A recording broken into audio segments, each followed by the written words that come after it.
আপনাদের সামনে নিবেদন রইল, দাদা ভাইরা যারা দূর দূরান্ত থেকে এসেছেন, যারা দূর দূরান্তে যান, তাদের জন্য বারবার বলবো আপনার গীতা রাখবেন। এই গীতার মাহাত্ম্য অনেক আছে। গীতা তো সকল কৃষ্ণ ভক্ত ভাই বোনেরা, তো প্রদীপ পাল বলছে যে গীতা রাখতে বাচ্চাদের বড়দের সবাইকে গীতা রাখতে। তো কেন রাখতে বলছে, কি এত মাহাত্ম্য আছে গীতার মধ্যে? তো চলো আমরা সবাই জেনে নিই গীতার মধ্যে এমন কি আছে, কি লাভ। শ্রীমদ্ ভাগবত গীতা হচ্ছে ভগবান শ্রীকৃষ্ণ মুখস্থিত বাণী, হচ্ছে শ্রীমদ্ ভাগবত গীতা। আর ভগবান শ্রীকৃষ্ণের চরণ থেকে জন্ম হলো গঙ্গা। গঙ্গা যেমন পবিত্র সব জায়গায়, অপবিত্র জায়গায় পবিত্র হয়ে যায়, গীতাও কিন্তু ঠিক তাই।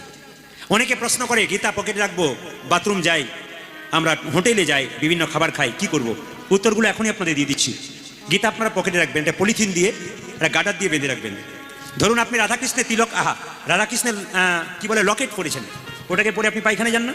রাধাকৃষ্ণ তো এখানে আছে, আপনার যাচ্ছেন কেন? তুলসীর মালা নিয়েছেন আপনার, বড় পবিত্র জিনিস, এটাকে নিয়ে আপনারা বাথরুমে যান না? আপনার এটাকে নিয়ে বাথরুমে যাওয়ার দরকার নেই। যদি আপনার মনে খোটকা থাকে, আপনি এটাকে একটা ব্যাগের মধ্যে রাখবেন, হাতে জল নেবেন, তারপর আবার নেবেন। বাচ্চা ছেলে স্কুলে যাচ্ছে, বাচ্চার ব্যাগে ছোট্ট গীতা একটা ভরে দিন, 5 টাকা 7 টাকা দাম। আমি 100% গ্যারান্টি দিলাম বাচ্চা ফিরে আসবে।